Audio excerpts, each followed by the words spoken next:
Sapulpa is tearing down abandoned homes and structures in hopes of keeping a clean city. The properties have not been maintained. They're overgrown or abandoned. 2 Works for You reporter Micah Hatfield shows us a decades-old home crumbling to the ground, and a story you'll see only on 2. We've been out here watching one of these dilapidated properties get torn down, and actually a neighbor drove by and started saying how happy he was that the city was taking these steps. Great. God bless whoever has anything to do with the part of it, to be able to help the property owners to tear it down. Mark Mortazavi watched in amazement as this house on East James Street came crumbling down.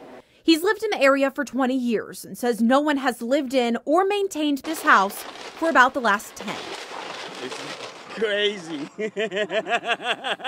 But it's going. Good job, good job. Mark Stevens has worked as code enforcement officer in Sapulpa for the last 3 months. In that time, he says he's worked about 600 complaints for various code violations in the city. It's fairly obvious that they haven't looked at this property in some time or haven't done anything with this property in a very long time. His goal is to make Sapulpa a place people want to live and drive through.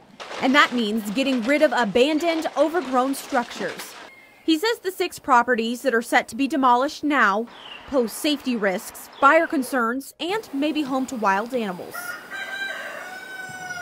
And then you have probably the most important is property values. If you're trying to sell a house that's right next door to a piece of property that hasn't been maintained in years, your property value is going to be lower. Some of the owners of these properties have died and don't have any heirs. In other cases, the homes on the property were already determined to be eyesores and torn down, but sheds still sit on the lot.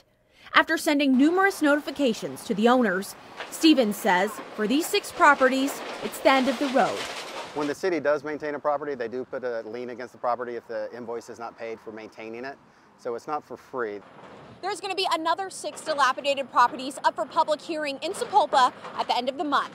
In Sapulpa, Micah Hatfield, 2 Works for You.